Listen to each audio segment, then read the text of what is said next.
శుద్ధిరాజ్యం గల మా ప్రీతండి, మీ నామను బట్టి మరొకసారి మేము మిమ్మల్ని కొనియాడుచు కీర్తిస్తుంటున్నాం. ఘనమైన మా దేవ, ఈ యొక్క సాయంకాల బలిలో మరొకసారి మీ సన్నిధికి రావడానికి ఇచ్చిన శాస్త్రమంత్రాన్ని బట్టి మీకు ఉన్నాలు. ఈ దినమేళ కూడా మీరు మాతో ఉన్నారు. ఉదయకాల సమయాన్ని ఆశీర్వాదకరంగా మార్చారు. ఆదరణ సమయాన్ని మన సమయాన్ని దీవెనకరంగా మార్చారు. మిమ్మల్ని ఆదరించడంలో తోడ్పడుతూ వచ్చారు. వాళ్ళు పాతు పొందే విషయాలు కూడా మీరు కూడా చూపుతూ వచ్చారు. మీరు ఇచ్చిన లేఖనాలు బట్టి మీకు వందనాలు చెల్లిస్తుంటున్నా. ప్రభు, ఈ రాత్రికాల సమయంలో మరి స్వార్థ కొడుకు నిమిత్తమై మిషన్లో చేరుంటుండగా ప్రభు మా మధ్య మీరు ఉండండి. మా సమయాన్ని మీ దీవెనకరంగా మార్చండి. అందరూ చేరి రాగలిగారు, వాళ్ళందరూ బట్టి మేము చూస్తుంటున్నా. అందరూ రావాలని మీరు కోరారో వారిని కూడా నడిపించారు.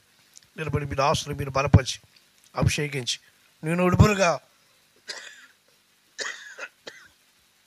వాడుకొని మీరు మహింపడమని ప్రార్థన చేస్తున్నాం.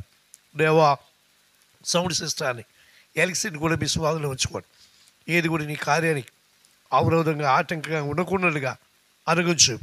సమయాన్ని మీరు దీవించి ఆశీర్వదించమని మమ్మల్ని మీ బలపరచాల్సినగా అప్పగించుకుంటూ మీ దేవులు మీ ఆశలు కోరు, నీ వేలు కోరు వేసినామని ప్రార్థించి స్తుతించి వేడుచుంటున్నా మా తండ్రి.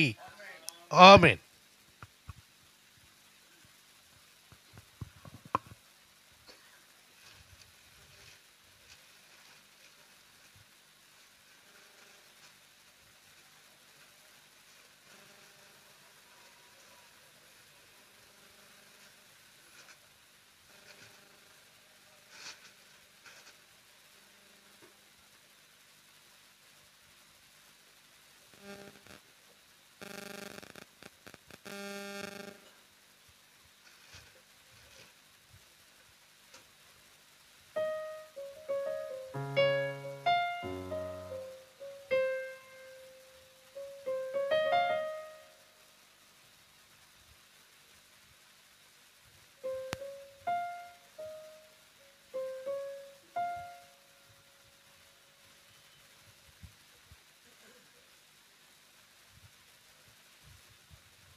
పాటను పాడుకుంటాం.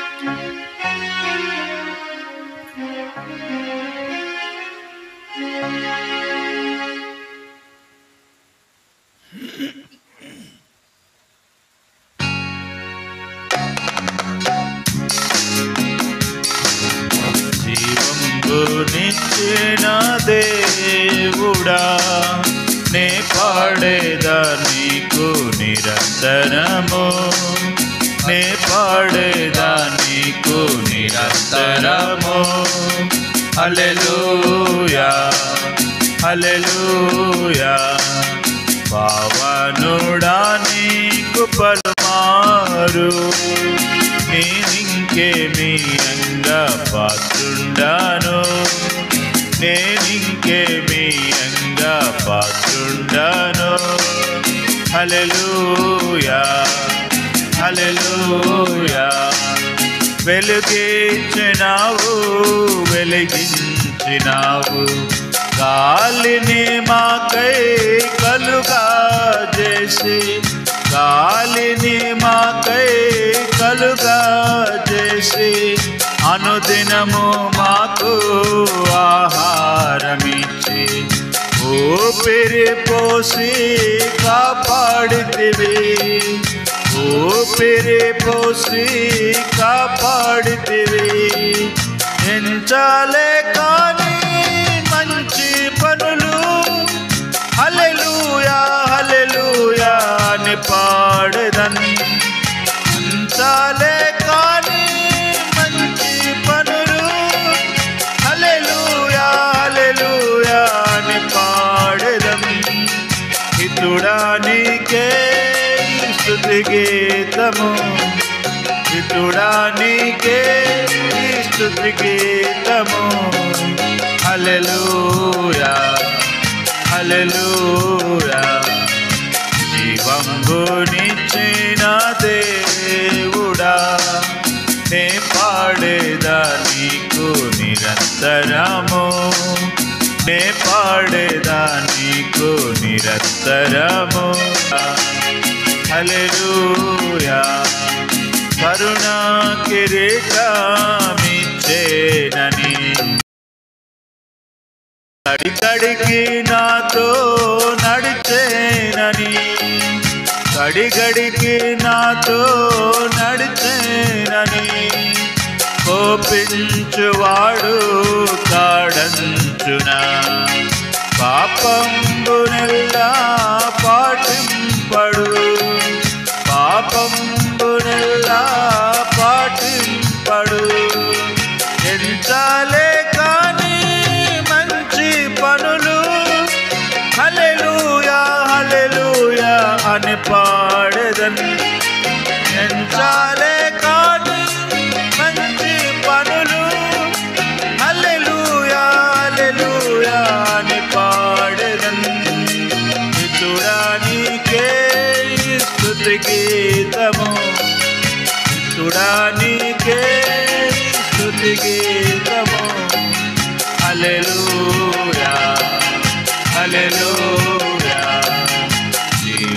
జీవంబునిచ్చిన దేవుడా నే పాడేదా నీకు నిరంతరము నే పాడేదా నీకు నిరంతరము హల్లెలూయా హల్లెలూయా పావనుండా నీకు పలుమారు నేనింకేమీ అంగా పాత్రుండాను హల్లెలూయా హల్లెలూయా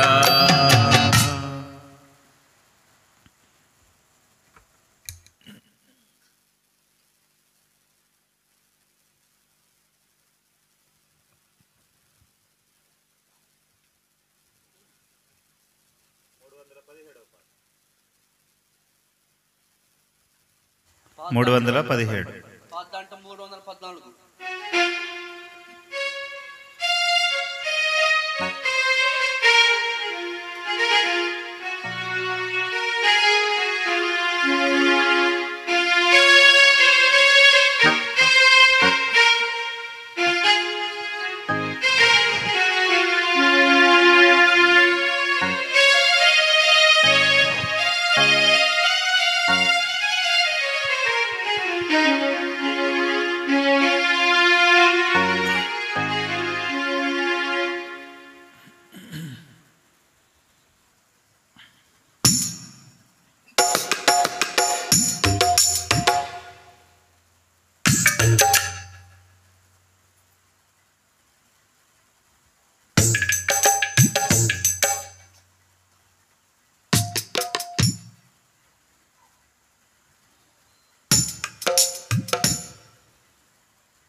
సియోను రాజు వాచును అదిన్ సిద్ధా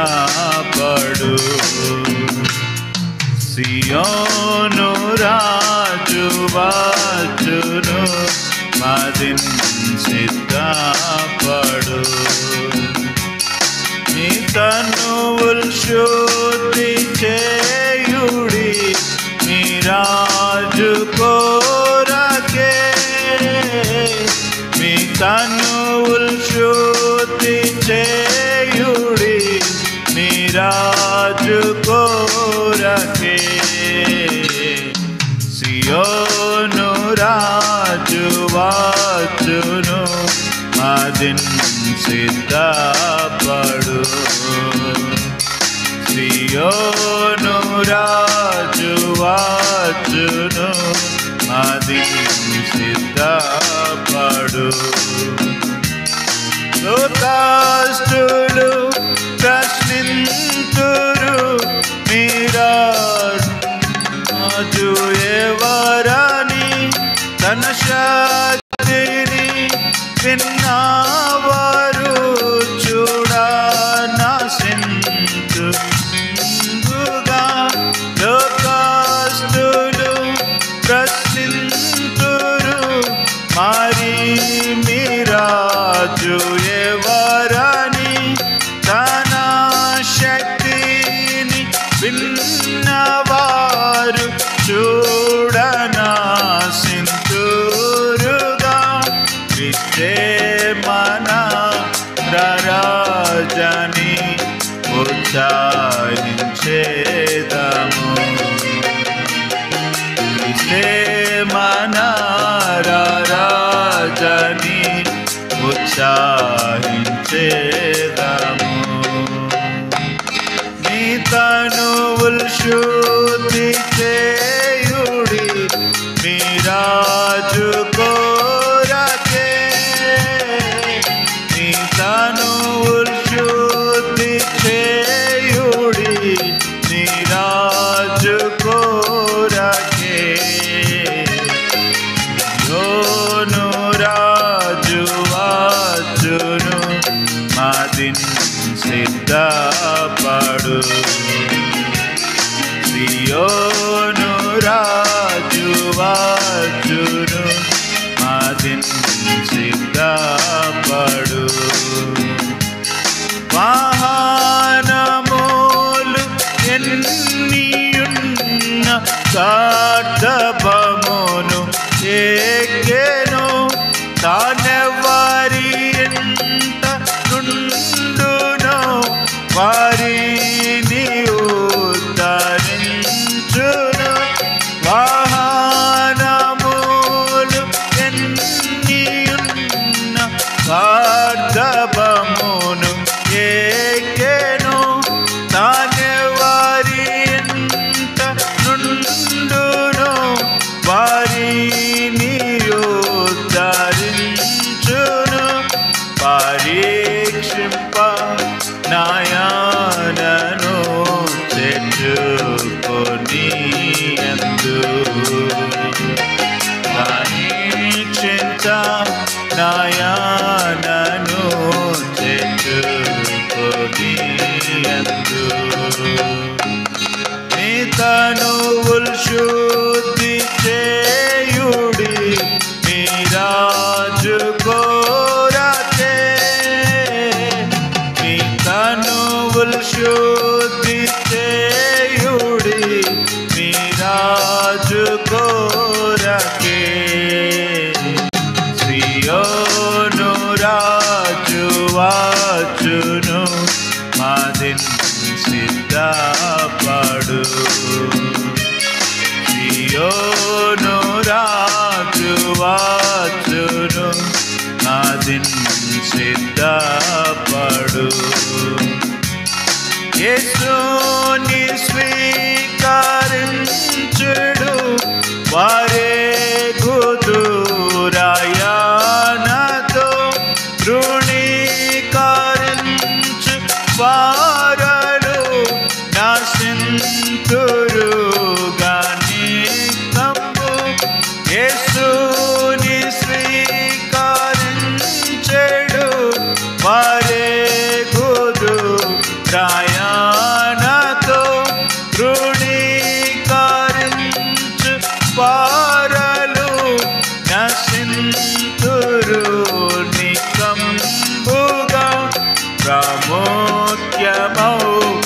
ప్రశ్న ఇదే యోచించి చూచుకో ప్రాముఖ్యము ప్రశ్న ఇదే యోచించి చూచుకో మీ తనువుల్ శుద్ధి చేయుడి మీ రాజు కోరకే మీ తనువుల్ శుద్ధి చేయుడి మీ రాజు కోరకే సియోను రాజు వచ్చును సిద్ధపడు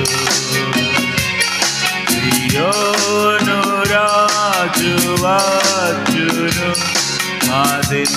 సిద్ధపడు రాజుల రాజు ఆయనే ప్రభుల ప్రభు ఆయనే జ్ఞానవంతుడు ఆయనే మహాత్ముడైన దేవుడు రాజుల రాజు ఆయనే ప్రభుల ప్రభు ఆయనే న్యాయవంతుడు ఆయనే మహాత్ముడైన దేవుడు సాధారణం భయానదే గణందమందుడి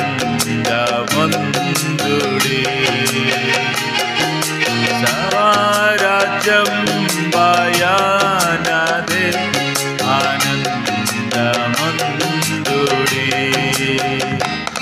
నీ తనువుల్ శుద్ధి చేయుడి మీ రాజు కోరకే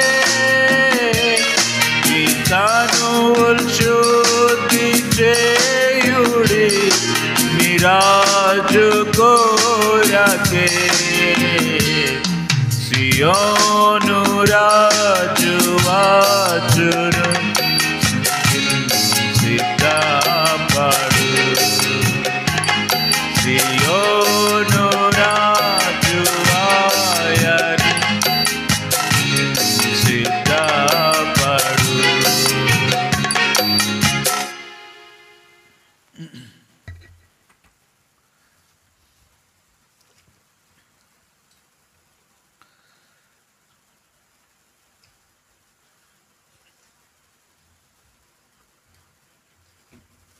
పాట సంఖ్య 348.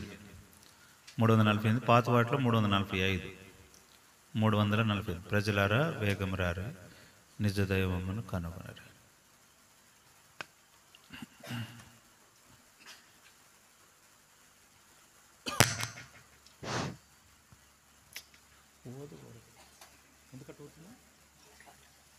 సౌండ్ వచ్చింది ఊదకూడదు అక్క.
గమెరారే నిజ దైవమును కనుగొనరే ప్రజలారవే గమెరారే నిజ దైవమును కనుగొనరే ప్రతివాడు మోక్షము చేరా ప్రతివాడు మోక్షము చేరా ప్రభు యేసు వార్తను వినరే ప్రభు యేసు వార్తను వినరే ప్రజలారవే గమెరారే నిజ దైవమును కనుగొనరే ప్రజలారవే గమెరారే నిజ దైవమును కనుగొనరే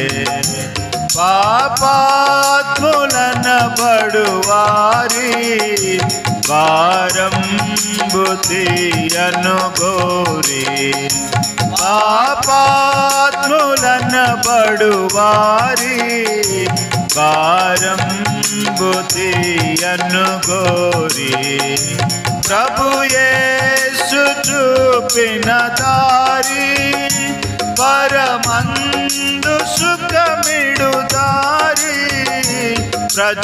ప్రజలారవే గమెరారే నిజ దైవమును కనుగొనరే ప్రజలారవే గమెరారే నిజ దైవమును కనుగొనరే ఏ జాతి వారలనైనా ఏ దేశవాసులనైనా ఏ జాతి వారలనైనా ఏ దేశవాసులనైనా ఏ భేదమేమియు లేక ఏ భేదమేమియు లేక యేసయ్య ప్రోచును వేగా ప్రజలారవే గమెరారే నిజ దైవమును కనుగొనరే ప్రజలారవే గమెరారే నిజ దైవమును కనుగొనరే పాపాత్ముల తన శుద్ధులు యేసుని స్నేహితులు పాపాత్ములే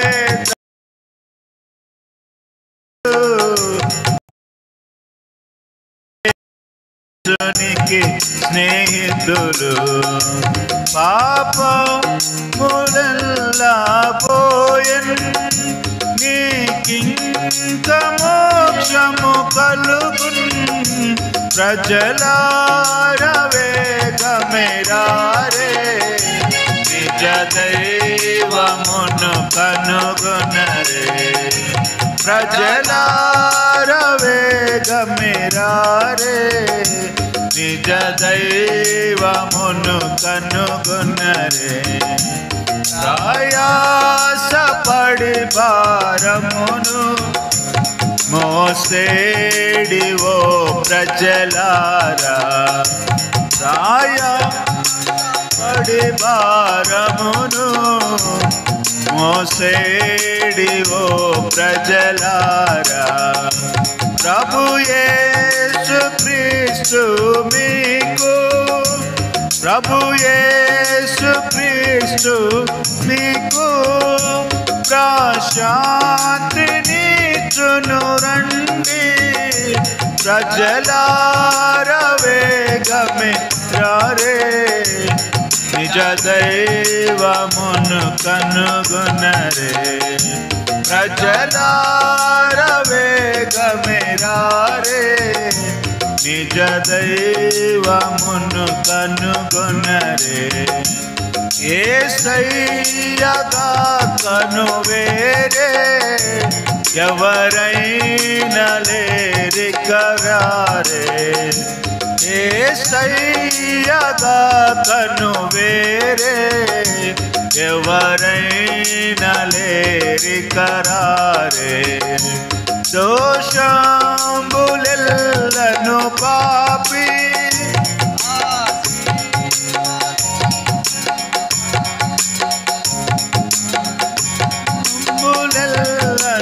పాపి ఆశీర్వదించునుగాచి ప్రజలారవే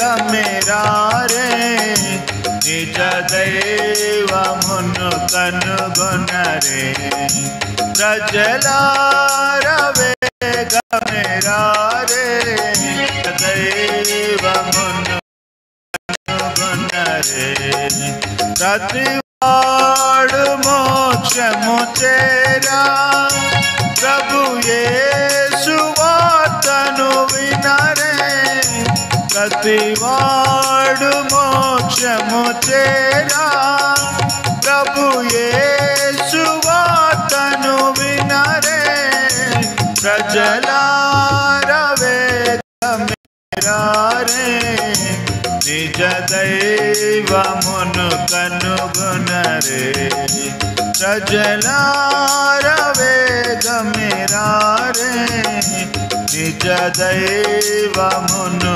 కనుగొనరే.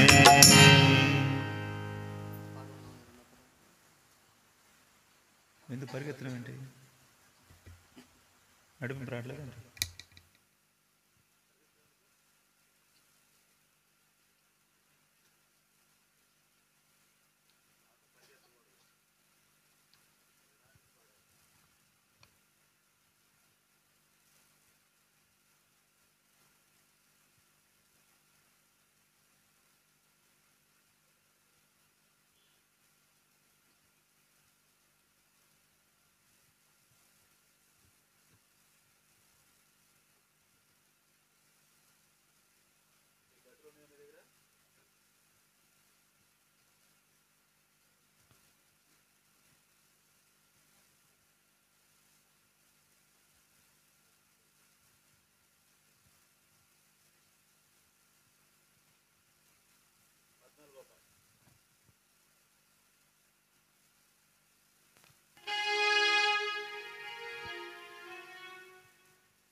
Kopoli.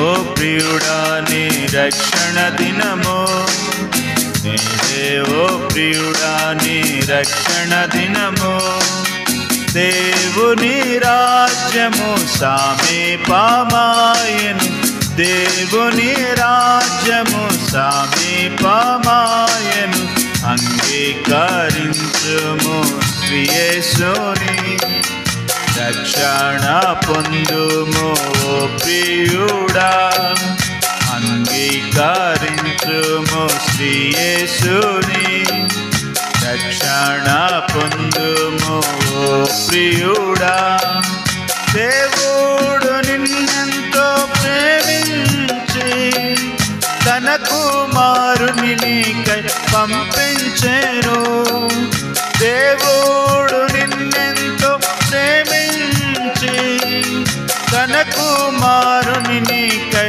పంపించెను ఆయనను నీవు నమ్మినాచు ఆయనను నీవు నమ్మినాచు శిక్షయు లేదిక భయము లేదిక శిక్షయు లేదిక భయము లేదిక నేడే ఓ ప్రియుడా నీ రక్షణ దినము నేడే ఓ ప్రియుడా నీ రక్షణ దినము దేవుని రాజ్యము సమీపమాయెను దేవుని రాజ్యము సమీపమాయెను అంగీకరించుము శ్రీయేసుని రక్షణ పొందు ఓ ప్రియుడా అంగీకరించుము శ్రీయేసుని రక్షణ పొందుము ఓ ప్రియుడా పాపముల కొరకై ప్రభు యేసు రక్తము చిందించే కలువరిలో నీ పాపముల కొరకై ప్రభు యేసు రక్తము చిందించే కలువరిలో నీ పాప శిక్షను భరించెను నీ పాప శిక్షను భరించెను నిన్ను నీతిగా తీర్చుటకై పవిత్రపరచుటకై నిన్ను నీతిగా తీర్చుటకై పవిత్రపరచుటకై ప్రియుడా నీ రక్షణ దినము నేడే ఓ ప్రియుడా నీ రక్షణ దినము దేవుని రాజ్యము సమీపమాయెను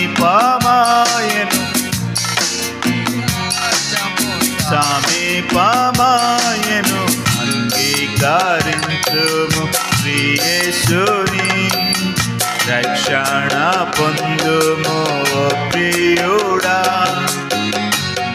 అంగీకరించుము శ్రీయేసుని రక్షణ పొందుము ఓ ప్రియుడా ఎంత కాలము నీవు నీ పాపములో మునిగి తిరిగేగావు ఓ ప్రియుడా ఎంత కాలము నీవు నీ పాపములో మునిగి తిరిగేగావు ఓ ప్రియుడా నీ పాపము వలన జీతం నీ పాపము వలన వచ్చు జీతము మరణమేగా నీకు నరకమేగా విను మరణమేగా నీకు నరకమేగా విను నేడే ఓ ప్రియుడా నీ రక్షణ దినము నేడే ఓ ప్రియుడా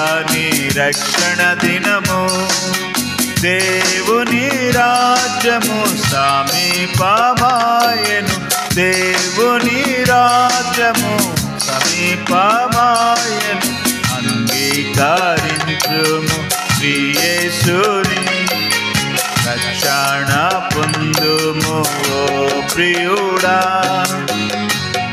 అంగీకరించుము శ్రీయేసుని రక్షణ పొందుము ఓ ప్రియుడా ఇంత గొప్ప రక్షణను నిర్లక్ష్య పెట్టకు ఓ ప్రియుడా ఇంత గొప్ప రక్షణను నిర్లక్ష్య పెట్టకు ఓ ప్రియుడా పొందుము నేడే ఈ రక్షణను పొందుము నేడే ఈ రక్షణను సమయము లేదిక త్వరపాడు వేగమే సమయము లేదిక త్వరపాడు వేగమే నేడే ఓ ప్రియుడా నీ రక్షణ దినము నేడే ఓ ప్రియుడా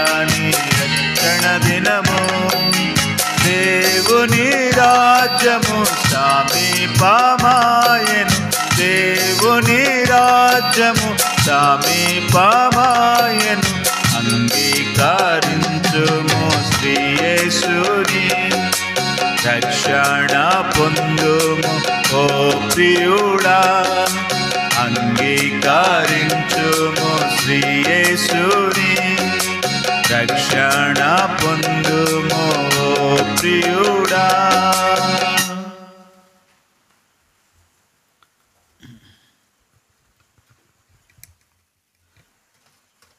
బైబిల్ పలు పాడుకుంటాం. మీ చివరి ప్రతుల్లో ఉన్న ఈ పాటను పాడుకుంటాం. మీ ప్రతుల్లో ఇవ్వబడిన చివరి వచనం, ఈ బైబిల్ తేనెగూడు, ఈ బైబిల్ రుచి మధురం.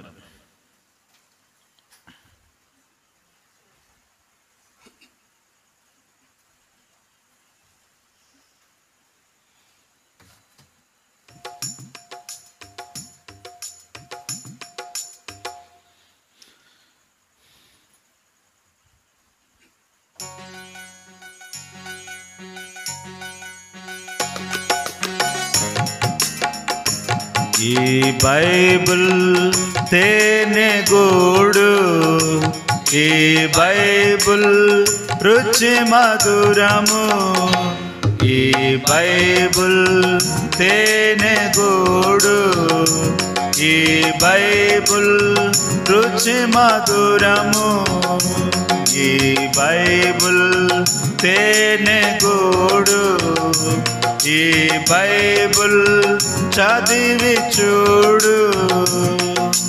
తేనె కంటే తీపి జుంటే తేనె దారలు, బంగారం మేలిమి బంగారం. తేనె కంటే తీపి జుంటే తేనె దారలు, బంగారం మేలిమి బంగారం. ఈ బైబిల్ తేనెగూడు, ఈ బైబిల్ రుచి మధురము, ఈ బైబిల్ తేనెగూడు, ఈ బైబిల్ చదివి చూడు. తేనె కంటే తీపి జుంటే తేనె దారలు, బంగారం మేలిమి బంగారం. హల్లెలూయా. తేనె కంటే తీపి జుంటే తేనె దారలు, బంగారం మేలిమి బంగారం. ఈ బైబిల్ తేనెగూడు, ఈ బైబిల్ రుచి మధురము, ఈ బైబిల్ తేనెగూడు, ఈ బైబిల్ చదివి చూడు.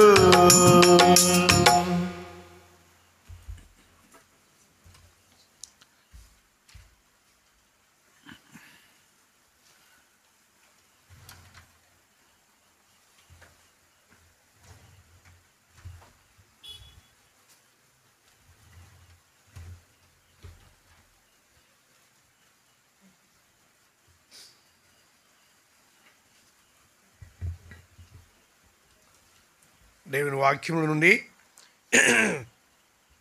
ఈ రాత్రికాల కూడికి నిమిత్తమై కీర్తన 115 కీర్తన 13 వచనాన్ని మనం చదువుకుంటాం. 115 కీర్తన 13 వచనాన్ని మనం చదువుకుంటాం. పెద్దలనేమి పెద్దలనేమి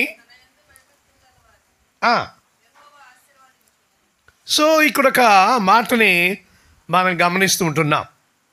ఏమన్నాడంటండి? పిన్నలనేమి పెద్దలనేమి తన యందు భయభక్తుల వారిని యెహోవా ఆశీర్వదించును. చిన్న మాట ప్రార్థన చేద్దాం. ప్రీతండి, నిబిడలంగా మిషన్లో చేరాం. ఇంతవరకు కూడా పాటలు సహాయపడుతూ వచ్చారు. చదవబడిన లేఖనాన్ని మీరు ఆశీర్వదించండి, మాతో మీరు మాట్లాడండి.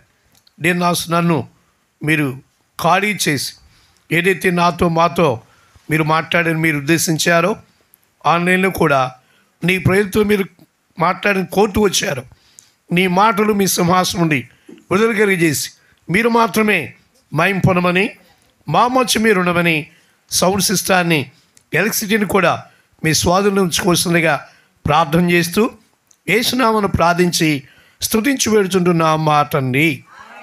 ఆమేన్. ప్రియులారా, ఇక్కడ ఒక విషయాన్ని మనం గమనిస్తుంటున్నాం. ఏమన్నాడంటండి? పిన్నలనేమి పెద్దలనేమి తన యందు భయభక్తులు వారందరినీ యెహోవా ఆశీర్వదించును. కనుక ఇక్కడ మనం గమనిస్తూ వచ్చినట్లయితే ఒక మాటని మనం చూస్తుంటున్నాం. ప్రతి దానికి కూడా ఈ భూమి మీద అర్హత ఉంటుంది. ఏదైనా పెట్టినే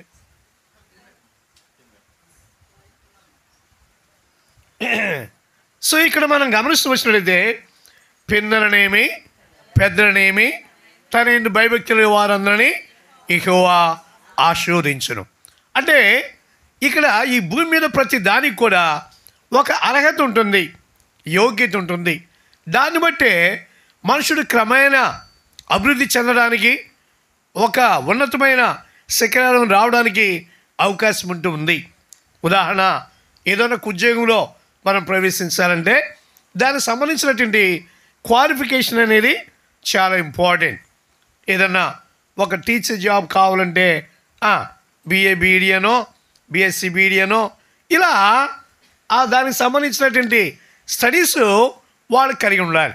అలానే ఇంకా వేరే పోస్టింగ్, ఏదో police department, army, navy, what ever it may be, దానికి సంబంధించిన అర్హత వాళ్ళు ఉన్నప్పుడే వారు దానిలో సెట్ అవుతారు. అలానే ఇక దేవుడు కూడా ఒక మాట అంటున్నాడు. ఎవరిని అంటండి? ఆశీర్వదించాలంటే దేవుని యందు ఏం కావాలంట? భయభక్తులు కలిగి ఉండాలి. ప్రియులారా, ఈనాడు మానవుడు భూమి మీద ఆశీర్వాదం కొరకు పరిగెత్తు ఉన్నాడు, దేవుని కొరకు పరిగెత్తు ఉన్నాడు. ఎక్కడ ఏ రీతిగా నేను ఆశీర్వదించబడాలి, గొప్పవాడు కావాలి, ఒక ఉన్నతమైన శిఖరానికి రావాలని అని ఆలోచన కలిగి ఉన్నాడు. కానీ ఏ దేవుడైతే మానవుని ఆశీర్వదిస్తాడో, ఏ దేవుడైతే మానవుని దీవిస్తాడో, ఏ దేవుడైతే మానవుని అభివృద్ధి పరుస్తాడో ఆయన దగ్గరికి రావడంలే ఆయన చెప్పినట్టుగా ఆయన యందు భయభక్తులు కలిగి ఉంటుండే. కానీ ఈ రాత్రికాల సమయంలో మనం ఒక మాటని జ్ఞాపకం చేస్తాను. అపోస్తలుల 10వ అధ్యాయంలో ఇక్కడ కొన్నేలు అనే వ్యక్తిని మనం చూస్తూ ఉంటున్నాం.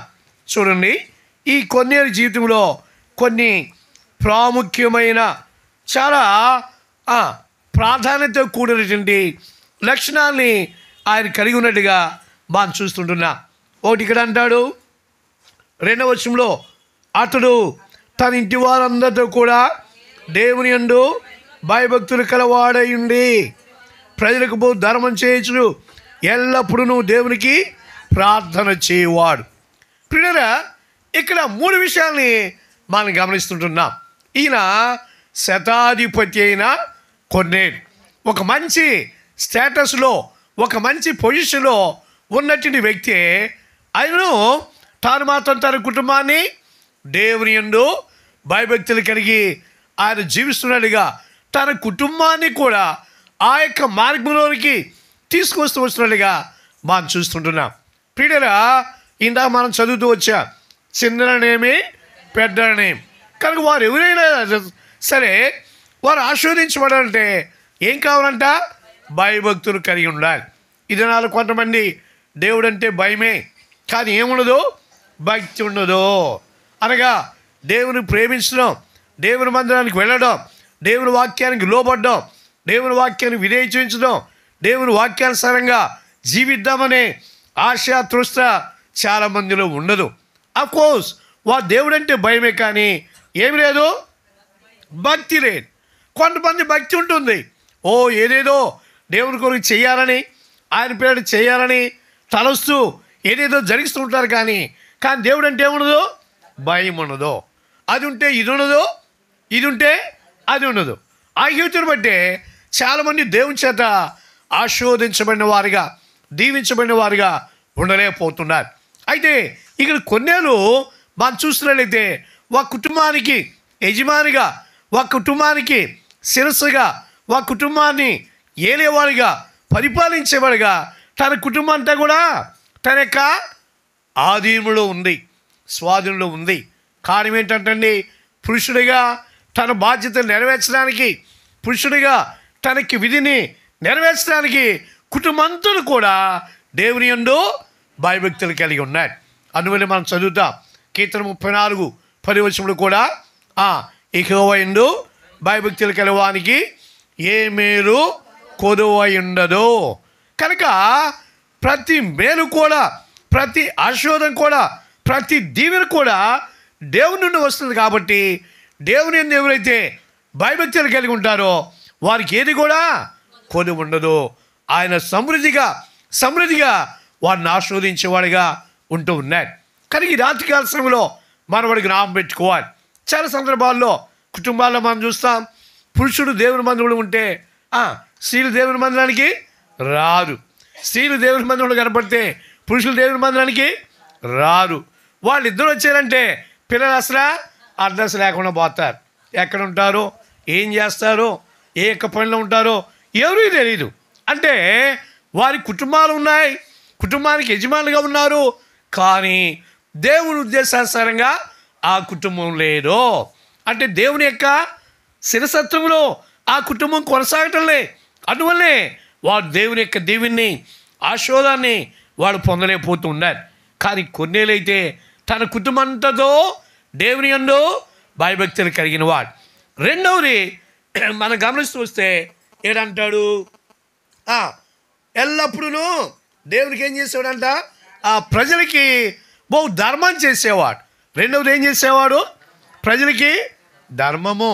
ప్రియులారా, ధర్మం చేయడం కూడా దేవుని యొక్క ఉద్దేశం, ఆ దేవుని యొక్క ప్రణాళిక, దేవుని యొక్క సంకల్పం. కారణం ఏంటంటండి, బైబిల్ అంటుంది హెబ్రీ రాష్ట్రపతిగా 13:15 ఉపకారమును ధర్మమును చేయ మరొకటి ఇట్టి యాగములు దేవునికి ఇష్టమై ఉన్నవి. కనుక చాలా సందర్భాల్లో మన జీవితంలో ఒక ఉపకారం, ఆ ధర్మం చేయడానికి వెనుకంజ వేస్తూ ఉంటాం. కానీ దేవుడైతే ఆయన కోరేదేంది, ధర్మం చేయడం. ఇతరులకు ఉపకారం చేసినప్పుడు దేవుడు సమృద్ధిగా మనల్ని ఆశీర్వదిస్తాడు. దేవుడు మనకిచ్చిన దానిలో ఆయన కొరకు చేయవలసింది మనం చేస్తూ వస్తే ఆశ్చర్య రీతిలో దేవుడు మనల్ని ఆశీర్వదిస్తాడు అన్నాడు. అందువల్లనే ప్రియులారా, శిష్యులు కూడా ఏం చేసేవాళ్ళు, బిడ్డలకి సాయం చేస్తూ వచ్చేవాళ్ళు. గలతీ రాష్ట్రపతిలో కూడా పౌలు గారు అది అంటాడు. ఏమంటాడు చూడండి, గలతీ రాష్ట్రపతిగా ఇక్కడ 2వ అధ్యాయాన్ని మనం గమనిస్తూ వస్తే ఒక మంచి మాట ఉపయోగిస్తూ అంటాడు. 10వ వచనంలో 2:10 మేం బీదలను జ్ఞాపకం చేసుకోవడం వలన మాత్రమే వారు కోరిని అలా చేయుటకు నేనును ఆసక్తి కలిగి ఉంటిని. ప్రియులా, దేవుడు మనకి సమృద్ధినిచ్చినప్పుడు లేదా ఒక స్టేటస్లో, ఒక స్థితిలో మనం ఉన్నప్పుడు మనం కూడా ఇతరులకి ఏం చేయాలి, సహాయపడాలి. అందువల్ల ప్రభు అంటాడు, బీదలకి అప్పించువాడు యెహోవాకి అప్పించువాడు. ఆయన ఉపకారం ఆయన ఏం చేస్తాడంట, ప్రత్యుపకారం చేస్తాడు. 17:19 కనుక మనం గమనించినట్లయితే మన జీవితంలో ఉపకారం చేయడం, ధర్మం చేయడం మనం అలవాటు చేసుకున్నప్పుడు దేవుడు మనం దీవిస్తాడు. అందువల్లే అంటాడు కదా, మత్తయి సువార్త 25 ఆనాడు ఏం చేస్తాడంటండి, చూడండి మత్తయి సువార్త 25 మనం గమనించినట్లయితే ప్రభు ఒక మాట అంటున్నాడు 40వ వచనంలో, అందుకు రాజు మిక్కిలి అల్పులైన ఈ నా సహోదరుల్లో ఒకరు మీరు చేసేది కనుక నాకు చేసిరని నిశ్చయంగా మీతో చెప్పుచున్నాను. కానీ ప్రియులారా, ఈనాడు మనం చేసే ప్రతి మేలు, ప్రతి ఉపకారం, ప్రతి ధర్మం కూడా అది రికార్డెడ్గా దేవుని యొక్క రాజ్యంలో ఉంటుంది. దానికి ఫలితాన్ని, బహుమానాన్ని దేవుడు అనుగ్రహించేవాడుగా ఉంటున్నాడు. కనుకనే మన జీవితంలో కొన్నేళ్ళ జీవితంలో ఉన్నటువంటి శాస్త్రమైన లక్షణాలు, వాటి కుటుంబంతో దేవుని యందు భయభక్తులు కలిగిన వాడు. రెండవది, ప్రజలకు ఏం చేసేవాడు, బహు ధర్మము చేస్తూ వచ్చేవాడు.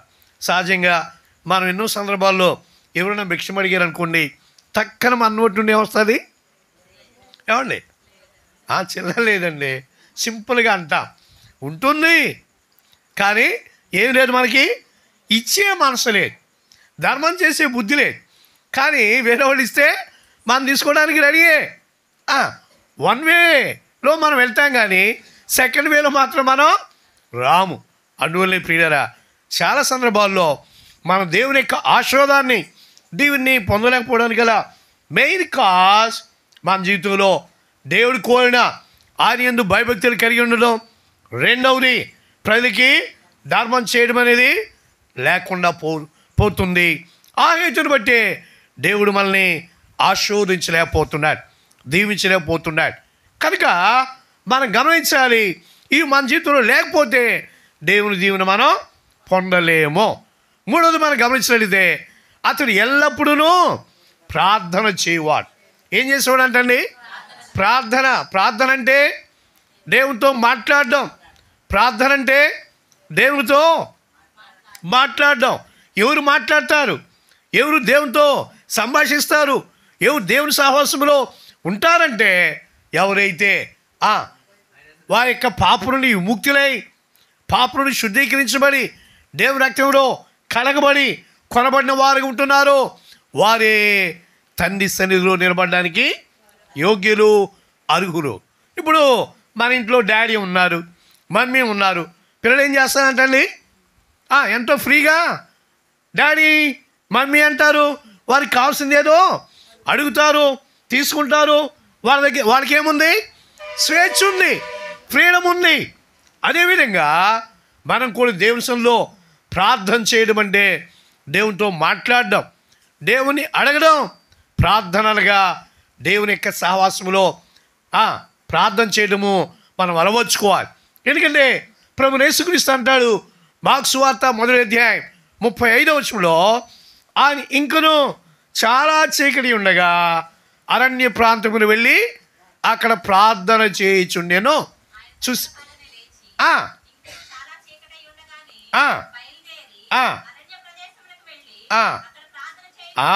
ఇంకను చాలా చీకటి ఉండగానే.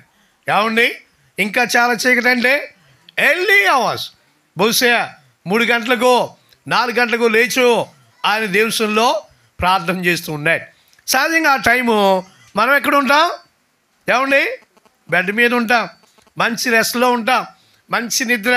ఎందుకంటే డే అంతా కూడా అటు ఇటు తిరిగి వచ్చి నిద్ర పట్టేది ఏ టైం అంటండి? మ్యాక్సిమం అదే టైం. అందువల్లే మంచి రెస్ట్లో ఉంటాం. కానీ ప్రభు అయితే ఆయన పెందల కడనే లేచి ఏం చేసేవాడు? అరణ్య ప్రాంతంకి వెళ్ళి, అంటే అక్కడ సైలెంట్గా ఉంటుంది, కామ్గా ఉంటుంది, మంచి వాతావరణం కాబట్టి దేవుని దగ్గర ప్రార్థన చేస్తూ వచ్చేవాడు. అదేవిధంగా లూకా సువార్త 5:16లో కూడా అంటాడు, ఆయన అరణ్యంకి వెళ్ళి ప్రార్థన చేయుచుండెను అని మనం చదువుతాం. ఎక్కడికి వెళ్ళి అంటండి? ప్రార్థన ప్రార్థన ప్రార్థన. లూకా సువార్త 6వ అధ్యాయం 2వ వచనంలో కూడా అంటాడు, ఆయన ప్రార్థన చేయటందు రాత్రి గడిపాను. ప్రియులారా, రాత్రంతా ప్రార్థన చేసి ఉదయాన్న ఆ 12 మంది శిష్యుల్ని ఆయన ఏర్పాటు చేసుకుంటూ వచ్చాడు. అనగా ప్రభు ఏ పని చేయబోయే ముందైనా, ఏ కార్యం చేయబోయే ముందైనా ఎక్కువగా ప్రార్థన చేసి, ఎక్కువగా దేవుని దగ్గర కనిపెట్టి, ఎక్కువగా దేవుని యొక్క మనసుని, దేవుని ఇష్టాన్ని, దేవుని ఆలోచనని తెలుసుకొని ఆయన ఆలోచన ప్రకారం మూవ్ అయ్యేవాడు. ఎంతోమంది ఉన్నప్పటికీ ఏం చేశారంటండి? ఆ 12 మందిని చూజ్ చేసుకుంటూ వచ్చారు. ప్రియులారా, మనం కూడా మన జీవితాల్లో చాలా సందర్భాల్లో ప్రార్థన లేకుండానే పనిచేస్తూ ఉంటాం, ప్రార్థన లేకుండానే తీర్మానం తీసుకుంటూ ఉంటాం, ప్రార్థన లేకుండానే కార్యాలు తలపెట్టి జరిగిస్తూ ఉంటాం. అవి ఫెయిల్ అయిన తర్వాత మనం ఎంతగానో బాధపడుతూ ఉంటాం. కానీ ప్రియులారా, దేవునికి అభిష్టం, దేవునికి ఉద్దేశం మనం ప్రార్థన పడిగా ఉండాలని దేవుడు ఆశిస్తూ ఉన్నాడు.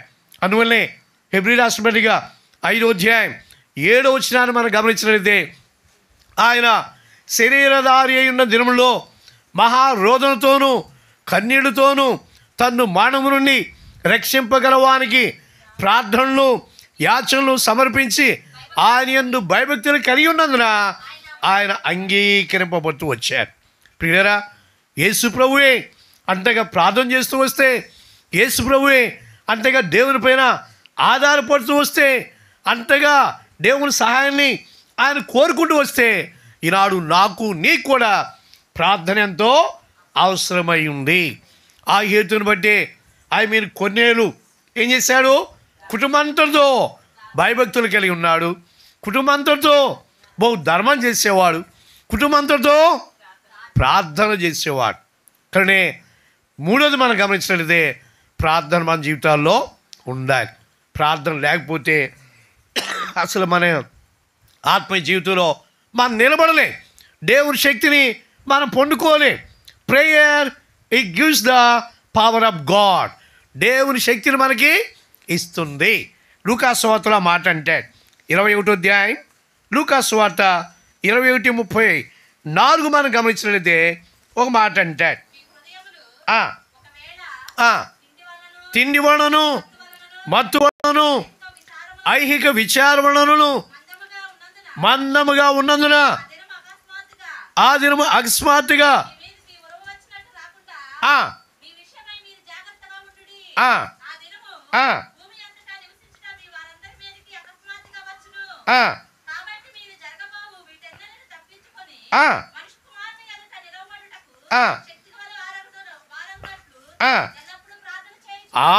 ఎందుకంటే ప్రార్థన ఎందుకంటే మనుషులు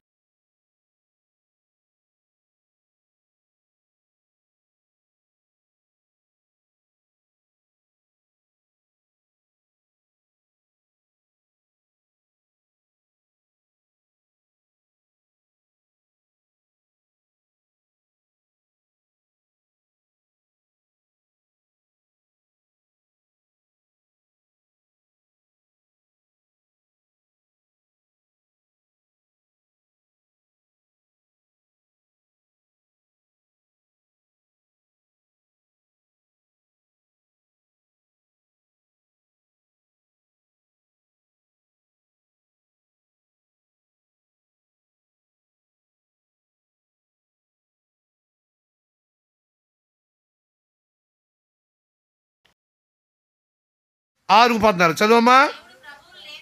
దేవుడు ప్రభువుని లేపెను, మళ్ళీ కూడా తన శక్తి వలన.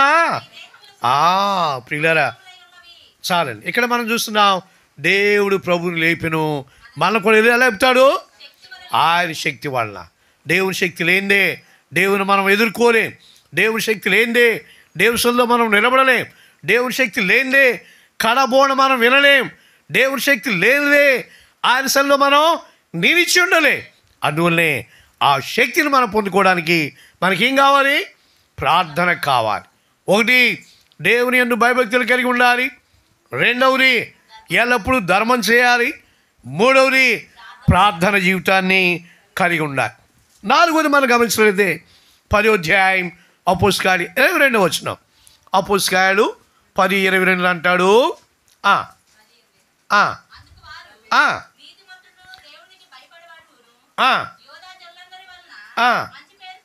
చాలండి. ఇక్కడ 3 విషయాల్ని ఎవరు చెప్తున్నారు? అందుకు వారు. ఎవరు వీళ్ళు? ఎవరంటండి? ఎవరు? శిష్యులా? నో, కొన్నేళ్ళు ఇంట్లో ఉన్న ఆ పనివారే ఆయన గురించి సాక్ష్యం ఇస్తున్నారు. పేతురు దగ్గర మాట్లాడుతున్నారు. అందుకు వారు నీతిమంతుడును దేవుని భయపడేవాడును అందరి వల్ల మంచి పేరు పొందినవాడు. నీతిమంతుడు ఈజ్ ఎ రైచస్ మ్యాన్, యథార్థవంతుడు. ఇంకో మాట చెప్పాలంటే ఏం కావాలి? యథార్థం మన జీవితంలో ఉండాలి. యథార్థత లేకుండా దేవుని రాజ్యంలో మనం ప్రవేశించలేం, దేవునిలో మనం కనబడలేం, దేవునిలో మనం ఉండలేం. అందువల్ల కీర్తనలో ఆ మాట అంటాడు. ఎవరంటండి దేవునిలో కనబడేది? కీర్తన 15 కీర్తనలో ఆ మాట మనం చూస్తుంటున్నాం. దయచేసి గమనించండి. 15 కీర్తన 2-3 వచనాల్లో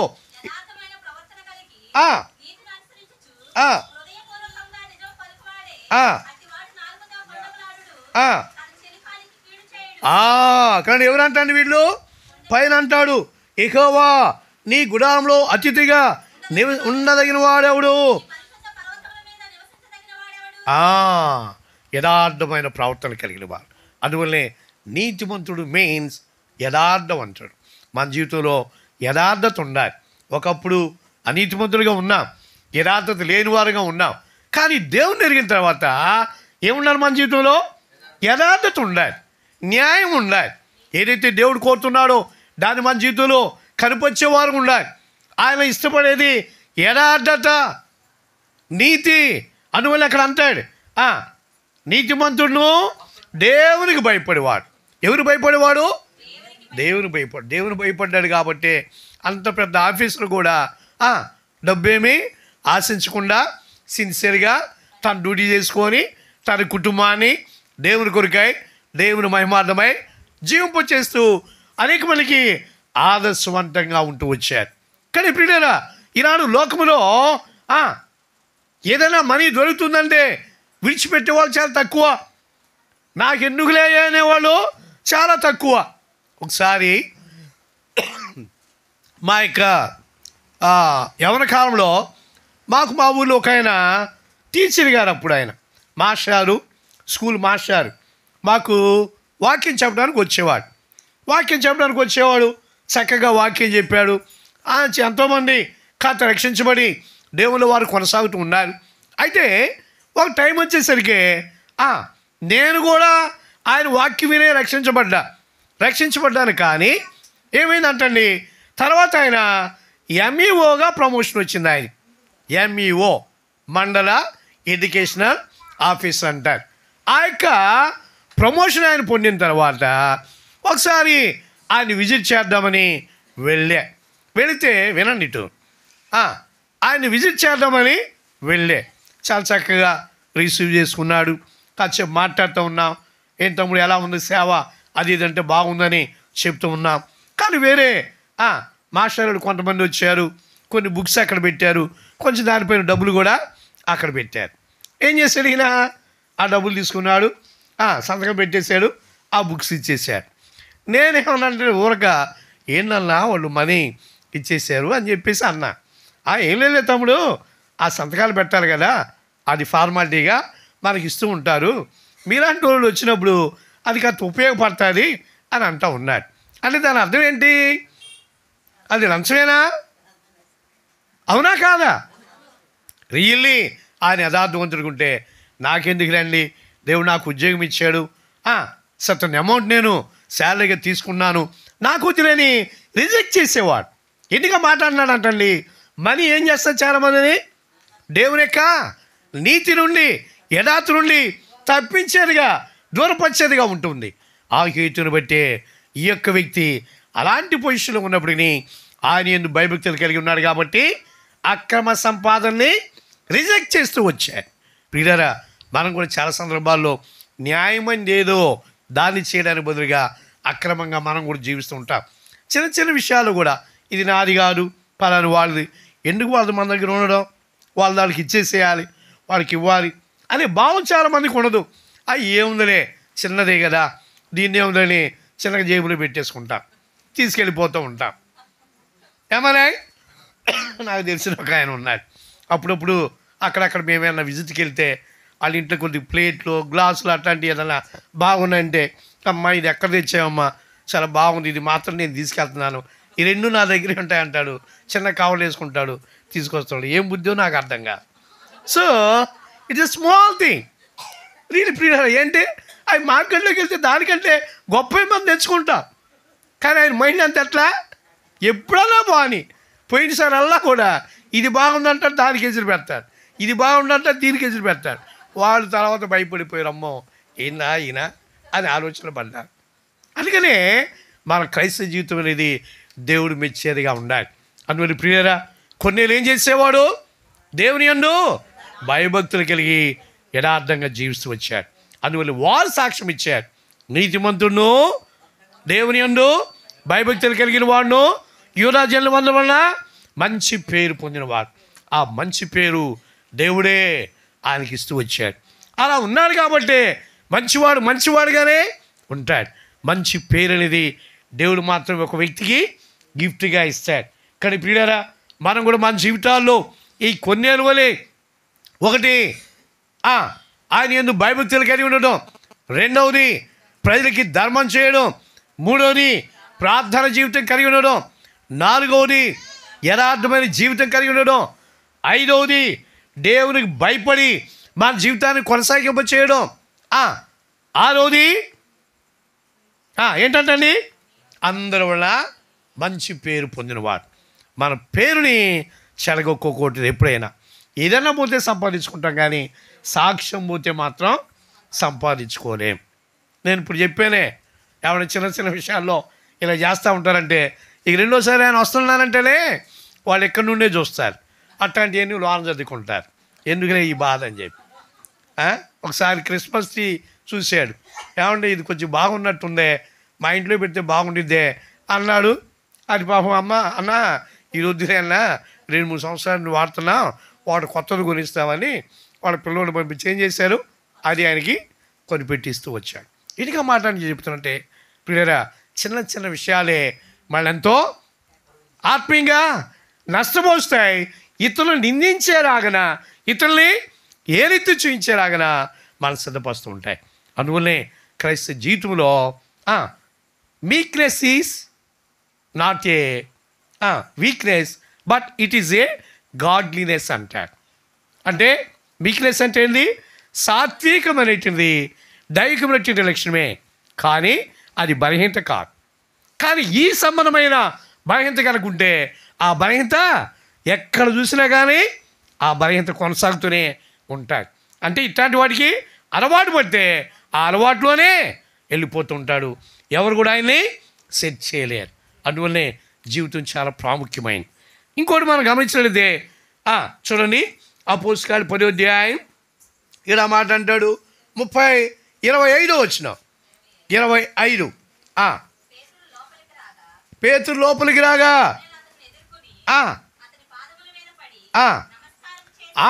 ప్రియులారా, 7వ మనం గమనించినట్లయితే ఇక్కడ కొన్నేళ్ళు ఏం చేస్తున్నాడు,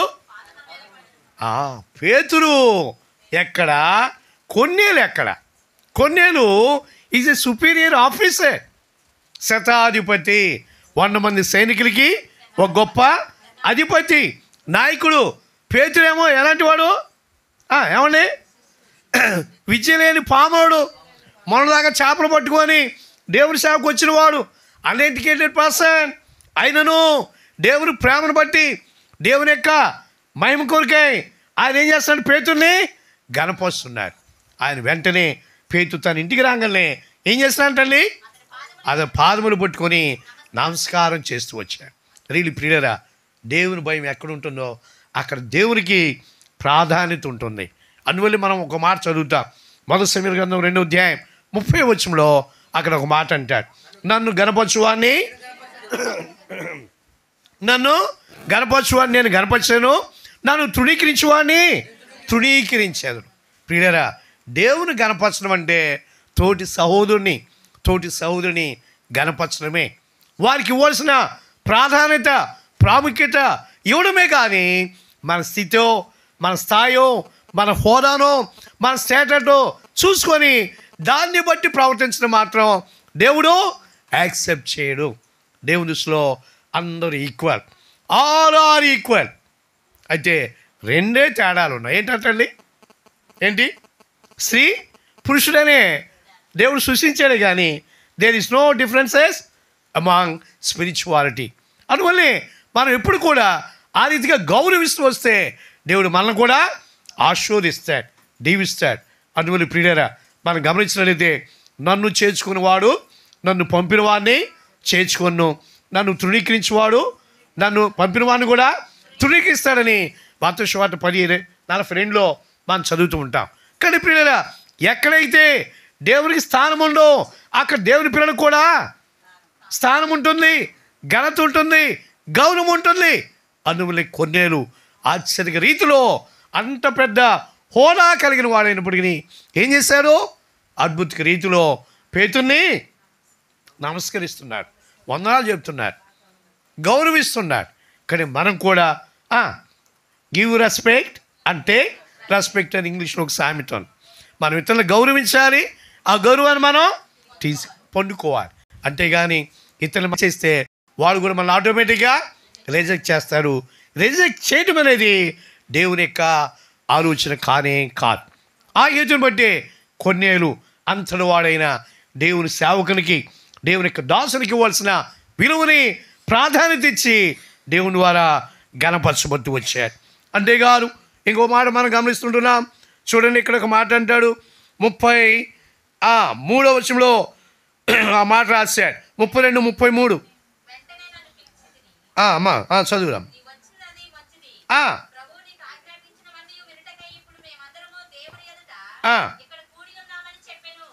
వెంటనే నిన్ను పిలిపించితిని, నీ వచ్చినది మంచిది. చాలండి. కానీ ప్రియులారా, చాలామంది మన జీవితంలో గమనించినట్లయితే దేవుని యొక్క సేవకునికి ఇవ్వాల్సిన ప్రాధాన్యత, ప్రాముఖ్యత ఇస్తూ వస్తే దేవుడు వారిని ఆశీర్వదిస్తాడు. ఇక్కడ కొన్నేళ్ళు ఏమన్నాడు అంటండి, నీవు వచ్చినది మంచిది. ఎందుకు మంచిది? ఎందుకు మంచిది అంటండి? దేవుని సేవకుడు దేవుని వర్తమానంతో వస్తాడు, దేవుని మాటలతో వస్తాడు, దేవుని ఉపదేశంతో వస్తాడు, దేవుని సందేశంతో వస్తాడు.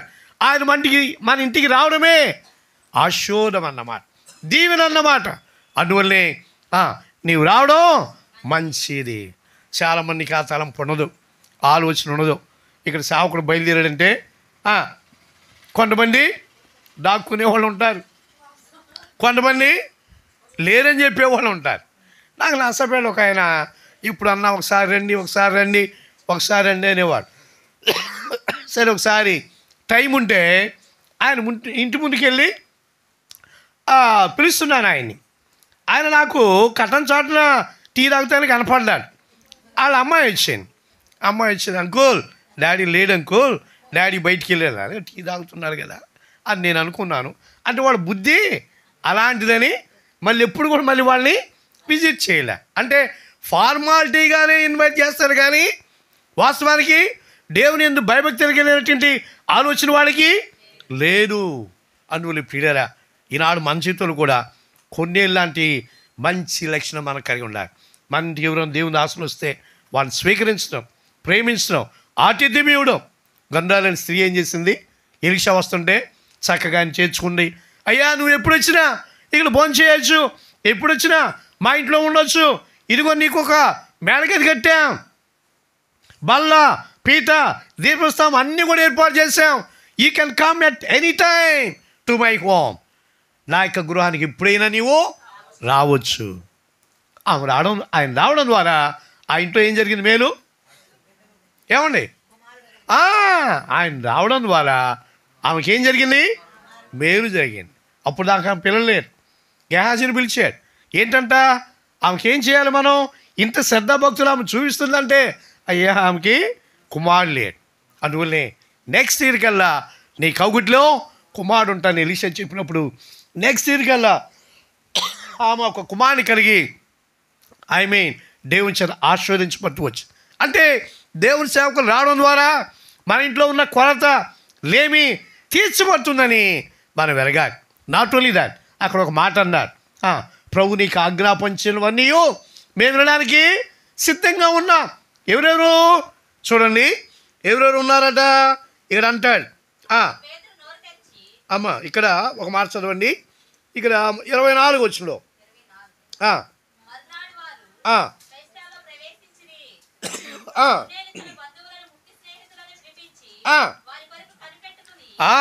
కొన్నేళ్ళు ఏం చేసినంట? బంధువులని, ముఖ్య స్నేహితుల్ని పిలిపించుకొని ఎవరి కొరకు? పేతురు కొరకు.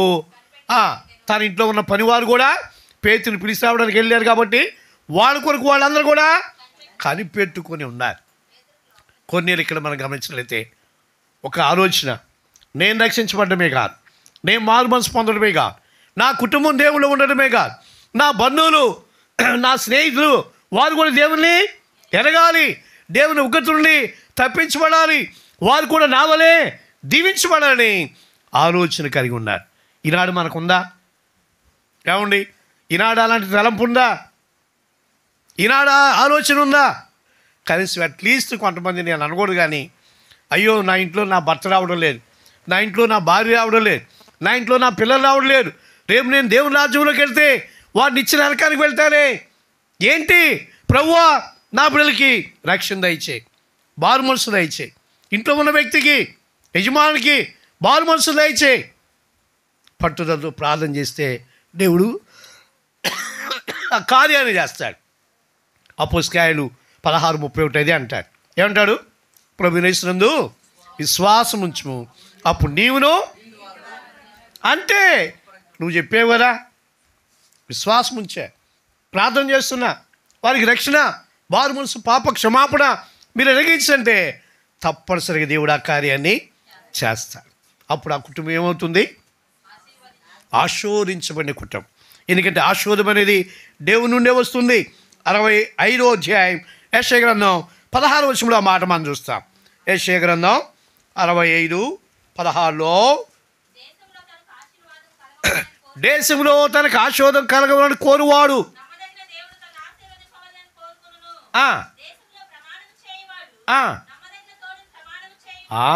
దేశంలో తనకు ఆశీర్వాదం కావాలని కోరేవాడు నమ్మదగిన దేవుడు తనను ఆశీర్వదించాలని కోరుకోను అన్నాడు యాకోబు. ఆశీర్వాదం కొరకు రాత్రి అంతా పెరుగు రాలేదు. ప్రభువా, నీవు నన్ను ఆశీర్వదిస్తేనే కానీ, నీవు నన్ను దీవిస్తేనే కానీ, నీవు నన్ను మీ దీవిన నువ్వు అణగిస్తేనే కానీ నేను నిన్ను విడిచిపెట్టనని రాత్రంతా పోరాడి పెరుగురాడి దేవుని ఆశీర్వాదాన్ని ఆయన పొందాడు. రీజన్, ఆయన నమ్మదగిన దేవుడు. దేశంలో తనకు ఆశీర్వాదం కావాలని కోరువాడు నమ్మదగిన దేవుడు తనను ఆశీర్వదించు. ప్రభువా, నీవు మాత్రమే నన్ను ఆశీర్వదించాడు. అందువల్ల దావీదు కూడా ఒక మాట అంటాడు, 2 సమూయేలు 7:14 ఏమంటాడు? నీవు ఆశీర్వదించింది నిత్యము ఆశీర్వదించబడిందిగా ఉంటుంది. కనుక నా కుటుంబం నీ సన్నిధిలో కనబడేటట్టుగా నిత్యము నా యొక్క కుటుంబాన్ని నీవు ఆశీర్వదించని దావీదు దేవునిలో మరపెత్తు వచ్చాడు. ఆ హేతుని బట్టే దావీదు, సొలొమోను, రెహబాము క్రమేణా వెళ్ళిపోతూ వచ్చింది. ప్రియులారా, అలానే మనం కూడా ఆ నిజమైన ఆశీర్వాదం దేవుల్లో ఉందని, నిజమైన ఆశీర్వాదం ఆయనలోనే ఉంది, ఆయన దగ్గర ఉందని మనం ఆయన దగ్గరికి వెళ్ళాలి. ఎందుకంటే ఆనాడు ప్రభువు అన్నాడు, ఆదికాండం 1:27 వచనం ఏమన్నాడు? వారిని ఆశీర్వదించెను, మీరు ఫలించి అభివృద్ధి పొంది విస్తరించి భూమిని నిందించడానికి ఆనాడే ఆశీర్వదించాడు. కానీ 3వ అధ్యాయంలో ఆదాము ఆశీర్వాదాన్ని పోగొట్టుకుంటూ వచ్చాడు. పాపాన్ని బట్టి, శాపాన్ని బట్టి, అవిధేయతను బట్టి, దేవుని ఆజ్ఞ ఇవ్వని హేతుని బట్టి ఆశీర్వాదాన్ని పోగొట్టుకుంటూ వచ్చాడు. కానీ తిరిగి క్రీస్తులో ఆశీర్వాదాన్ని మనం కలిగించాడు. చూడండి, ఎఫెసీ 1వ అధ్యాయం 3వ వచనంలో మాట మనం చదువుతాం. ఎఫెసీ 1వ అధ్యాయం 3వ వచనం.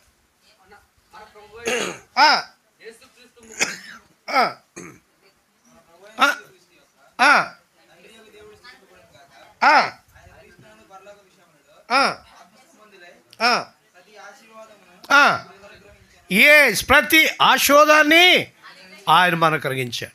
ఎవరిలోనంట? క్రీస్తు యేసులో. ఎవరైతే క్రీస్తుని అంగీకరించారో, చేర్చుకున్నారో, వారి విమలు వారిని కలిగి ఉన్నారో అన్ని విషయాలు వారిని ఆశీర్వదించాడు. అందువల్లనే ఇక్కడ ఒక మాట మనం చదువుతాం. చూడండి, మత్తయి సువార్త 25వ అధ్యాయం 34 వచనంలో ఒక మాట అంటాడు. 25:34. అప్పుడు రాజు తన కుడివైపున ఉన్న వారిని చూచి, నా తండ్రి చేత ఆశీర్వదించబడిన వాళ్ళారా రండి,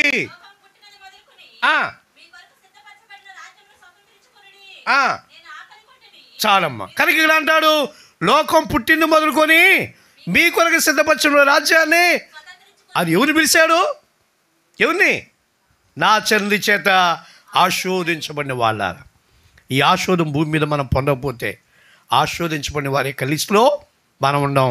ఆ లిస్టులో లేకపోతే దేవుని రాజ్యంలో మనకి చోటు లేదు, స్థానం లేదు.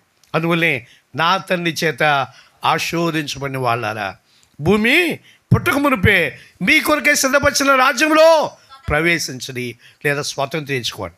అందువల్ల ప్రియులారా, భూమి మీద మనం ఆశీర్వదించబడాలంటే ఇక్కడ 8 లక్షణాలు చూశాను. 1, కుటుంబంతో భయభక్తులు కలిగి ఉండడం. 2వది, బహుధర్మం చేయడం. 3వది, ప్రార్థన చేయడం. 4వది, యథార్థంగా ఉండడం. 5వది, ఆయన యందు భయభక్తులు కలిగి మన జీవితాన్ని ప్రవర్తింపచేయడం. 6వది, మంచి పేరు, మంచి సాక్ష్యాన్ని మనం కలిగి ఉండడం.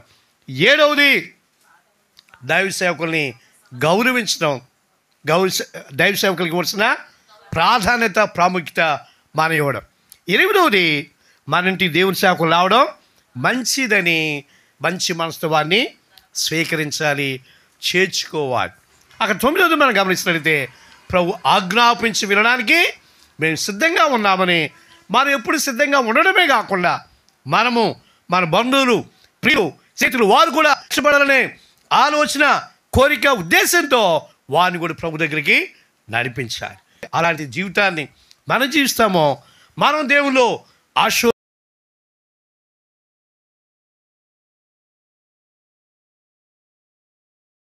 నా మాట అంటే ఎక్కడన్నాడు? డిజేబిలిటీస్ కానీ 28వ అధ్యాయం అక్కడ మనం గమనించినట్లయితే 7వ వచనంలో ఒక మాట చదువుతాం.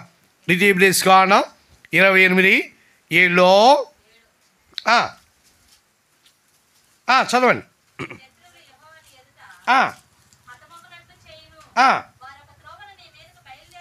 28:7 ద్వితీయోపదేశ కారణం. ఓకే బయటికి వెళ్ళినప్పుడు ఆశీర్వదించబడదు. 5వ వచనం 28వ అధ్యాయమే నేను చెప్పింది కూడా చూడండి. 6వ వచనం 28:6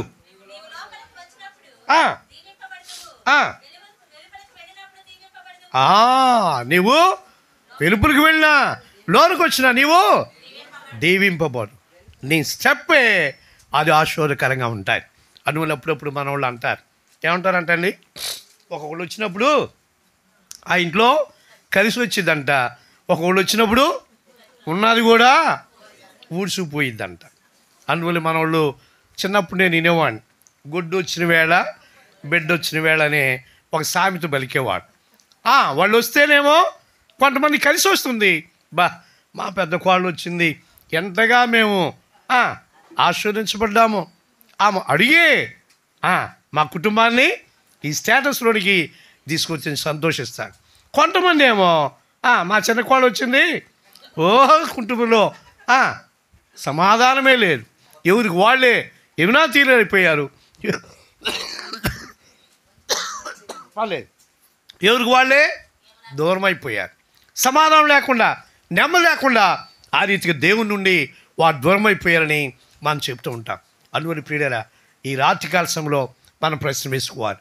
ఒకటి ఏంటంటే, ఈ 8 లక్షణాలు మన జీవితంలో ఎప్పుడైతే కలిగి ఉంటామో అప్పుడు దేవుడు మనల్ని ఆశీర్వదిస్తాడు. కొన్నేలు అనే పేరుకి పరిశుద్ధుడు అని అర్థం. ఏం పేరు? ఎప్పుడైతే మనం దేవుని రక్తం ద్వారా కడగబడతామో, పరిశుద్ధపరచబడతామో, శాపం నుండి, పాపం నుండి, భ్రష్టత నుండి, దేవుని ఉగ్రత నుండి మనం తప్పించబడతామో, మనం ఆశీర్వదించబడి ఇతరులకు కూడా ఆశీర్వదకరంగా ఉంటాం. ఒక మాట మనం గమనించినట్లయితే ఒక మాట చదువుకొని ప్రార్థన చేసుకుందాం. సంఖ్యాకాండంలో దేవుడు 23వ అధ్యాయాన్ని మనం గమనించినట్లయితే ఒక మాట ఇక్కడ బిలాముతో దేవుడు అన్నాడు. ఏమన్నా తెలిసిన వాళ్ళు ఆశీర్వదించబడిన వారే అనే పదాన్ని ఇక్కడ ఉపయోగించాడు. చూడండి, 22వ అధ్యాయాన్ని మనం గమనించినట్లయితే ఒక మాట మనం చూస్తుంటున్నాం. 12వ వచనం 12, 22, 12 సంఖ్యాకాండం. అందుకు దేవుడు ఆ ప్రజలను శపింపకూడదు. కానీ ఏంటంటే వారు ఎవరు? ఆశీర్వదించబడిన వారు. దేవుడు కనుక ఒక వ్యక్తిని ఆశీర్వదిస్తే ఆయన ఎన్నటికి ఆశీర్వదకారణంగానే ఉంటాడు. కానీ మనం కూడా దేవుని ఎరిగామని చెప్పుకోవడం కాదు, కానీ ఆ ఆశీర్వాదాన్ని పొంది ఇతరులు మనం ఆశీర్వాదకరంగా ఉండాలి. అప్పుడు దేవుడు మనల్ని ఇంకనూ అభివృద్ధిపరిచి ఆశీర్వదించి అనేక మంది దీవునికరంగా సిద్ధపరుస్తాడు. అట్టి కృప దేవుడు మనకు కలిగించి తనకు సాక్షులుగా మన జీవింప చేయనుగా ప్రార్థన చేసుకుంటాం.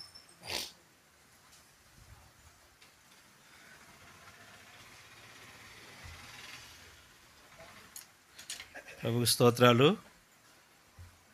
దేవుని దాసుని యొక్క ఆత్మీయ నడిపింపు కొర్నేలి అనే మాట మీద, కొర్నేలి యొక్క జీవితం మీద చాలా చక్కని వర్తమానం విన్నాం. మీలో కొర్నేలి అంటే అర్థమేంటో చెప్పగలరా? గట్టిగా చెప్పాలా? పరిశుద్ధుడు. కొర్నేలి అని అంటే పరిశుద్ధుడు. మరి తన జీవితంలో కొర్నేలికి తగినట్టుగానే పరిశుద్ధమైన కార్యాలు ఉన్నాయా లేవా? ఇప్పుడు చెప్పండి, మనలో పరిశుద్ధత ఉందా లేదా? ఖచ్చితంగా చెప్పాలా, ఉందా లేదా? మరి కావాలి అని అంటే పరిశుద్ధత కావాలి అని అంటే ఏం చేయాలి? కాదు, మొదట దేవునికి భయం కలిగి ఉండాలి. తర్వాత రెండవది పాపములు క్షమించబడి ఉండాలి. పాపములన్నీ కూడా క్షమించబడాలి. పాపములు క్షమించబడటం అనేది చాలా ప్రాముఖ్యమైనది. ఎవరిని పాపములు అయితే నిలిచి ఉంటాయో వాళ్ళు మొదట్లోనే తీర్పులోకి వచ్చేస్తారు. తీర్పు అనేది మొదటే వారి దగ్గరే ఆరంభం అవుతుంది. పాపములు క్షమించబడకపోతే పరిశుద్ధతగా మనం ఉండలేం. కాబట్టి పాపములు క్షమించబడటం అనేది చాలా ప్రాముఖ్యమైనది. కాబట్టి పరిశుద్ధతకు తగినట్టుగా పాపములు క్షమించబడటమే పరిశుద్ధత. కాబట్టి దేవుని మందిరంలో నేను పరిశుద్ధుడినా అని కాదు, నేను పరిశుద్ధుడినే కాదు. ఎందుకు కాదు అని చెప్పుకోవాలంటే, అవునయ్యా ఒకప్పుడు నేను ఇలా ఉన్నాను, నా పరిస్థితులలో ఉన్నాయి, నేను నీ కొరకు పరిశుద్ధత కొరకై నేను సిద్ధపడతాను, కొర్నేలు వలె సిద్ధపడతాను, ప్రార్థనతో సిద్ధపడతాను, దేవుని కార్యాలు మంచివి చేయడానికి సిద్ధపడతాను, మంచి పేరు సంపాదించుకోవడానికి సిద్ధపడతాను. మీలో ఎంతమందికి ఆశ ఉంది? కళ్ళు మూసుకోండి, మోకరించండి, అటు ఇటు చూడబాకండి. ప్రభు మీకు ఇచ్చిన ఈ సమయాన్ని కొద్దిసేపు మౌనంగా ప్రార్థన చేసుకోండి. ప్రభువా, నేను కొర్నేలు వలె ఉండడానికి నాకు సహాయం చేయండి. కొర్నేలు వంటి జీవితాన్ని నాకు ఇవ్వండి.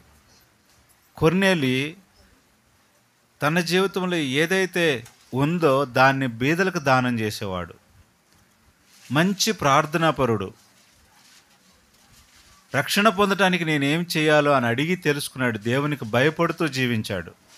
ఎన్నిసార్లు నువ్వు దేవునికి భయపడకుండా మెల్లగా నువ్వు జారుకున్నావు? ఎన్నిసార్లు దేవుని మందిరాన్ని కాదని, దేవుని సేవకుల్ని కాదని దాటేశావు? ప్రభుని నువ్వు క్షమాపణ అడగవా? ప్రభువా, ఈ ఒక్కసారికి నన్ను క్షమించయ్యా, నన్ను ముట్టయ్యా, నా పాపములు కడిగయ్యా, నీ బిడ్డగా నేను జీవిస్తాను, కొర్నేలు వంటి జీవితాన్ని నాకు ఇవ్వయ్యా అని నువ్వు ప్రార్థన చేసుకో. నీ హృదయంలో ప్రార్థన చేసుకో. నా పాపములు క్షమించని ప్రార్థన చేసుకో. పరిశుద్ధునిగా చేయని ప్రార్థన చేసుకో. ప్రభు నిన్ను క్షమిస్తాడు, నిన్ను ఆదరిస్తాడు, నిన్ను ధైర్యపరుస్తాడు. యథార్థంగా జీవించడానికి ప్రయత్నించాయి. ఇక్కడి నుంచి నీ జీవితం ప్రభుకు అప్పగించు. ప్రభు, నా జీవితాన్ని నీకు అప్పగిస్తానయ్యా, నీ కొరకు జీవిస్తానయ్యా. ఆ తీర్మానంతో నువ్వు ముందుకెళ్ళు. మనుషుల కొరకు కాదు కానీ నీ కొరకు జీవించే యథార్థత నాకు ఇవ్వయ్యా అని కోరు.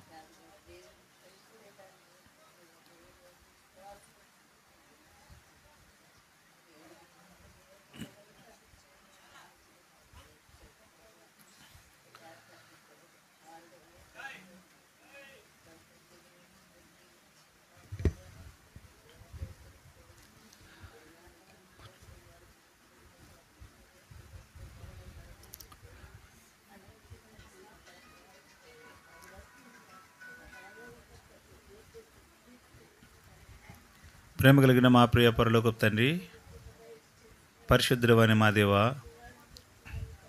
నిన్న నేడు మారని మాట తప్పని గొప్ప తండ్రి, కృపయు కనికరింగిన దేవుడుగాను, దీర్ఘశాంతం కలిగిన దేవుడుగాను మీరు మాకున్నారు. అందుకై స్తోత్రాలు.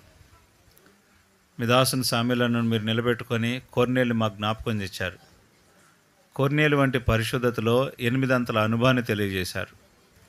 ఈ 8 అంతల అనుభవంలో మాలో ఒక్కటైనా లేదని ఒప్పుకుంటూ వస్తున్నాం. ఎన్నోసార్లు మా జీవితంలో తప్పించుకొని, నిరాశపడి, వెనుకంజ వేసి, పాపమును క్షమించబడటానికి ఇష్టపడక మిమ్మల్ని దూషించిన సందర్భాలు లేకపోలేదు. మా హృదయాంతరంగాల్లో కడుగట్టిన పాపము ఇంకా నిలిచే ఉంది. అది క్షమించబడాలంటే కొర్నేలు వంటి జీవితం నీకు భయపడాలని, నీ యందు భయభక్తులు కలిగి జీవించాలని, ప్రార్థనాపరులంగా మేము జీవించాలని, నీతో మరి దేవునితో సరిచేయబడిన అనుభవంలో ఉండాలని జ్ఞాపకం చేస్తూ వచ్చారు. మీ మాట విని మీకు లోబడేవారుగా మమ్మల్ని సిద్ధపరచండి. ఈ 8 అంతల అనుభవంలో ఎక్కడైనా మేము లోటు కలిగి ఉన్నామో మా హృదయ అంతరంగాలను మీరు ఎరిగిన దేవుడు. దేవా, మీరు కనికరించి మమ్మల్ని క్షమించి మీ బిడ్డలుగా మమ్మల్ని స్వీకరించము. ఇక్కడ చేరున్న వారందరినీ ఒక్కొక్కరిని పేరు పేరున మీరు దీవించి ఆశీర్వదించండి. వారి హృదయంలో ఉన్న నిశ్చయతను వారు స్థిరపరచుకున్నట్లు సహాయం చేయండి.